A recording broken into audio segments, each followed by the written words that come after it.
Hi, I'm Pam Mooney. I'm a DBA, just like you.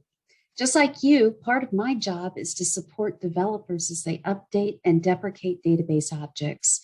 And just like you, I've been asked to drop objects that were no longer being used, only to find out days, weeks, even months after the fact that they were being used. In those situations, I've had to put the objects back, sometimes very quickly. If you've ever been there, you know the stress level involved. If you've never been in that situation, you don't ever need to be, because I've written a process to handle it for you. My process will deprecate database objects, but will also allow them to be put back easily and safely. You can specify the date you want the drop to happen, and they automatically occur.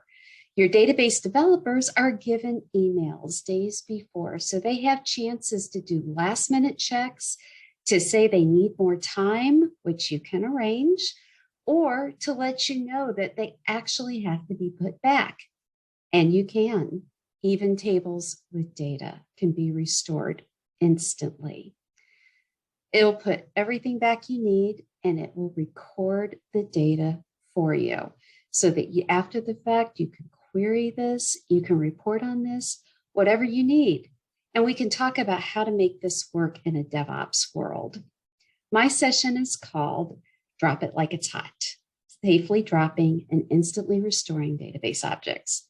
You can call it your gift to your developers, or my gift to you, because you have better things to do with your life than to run around trying to restore objects you dropped weeks ago. So join us for Drop It. Learn how to drop it and get on with your life. I hope to see you there. Bye-bye.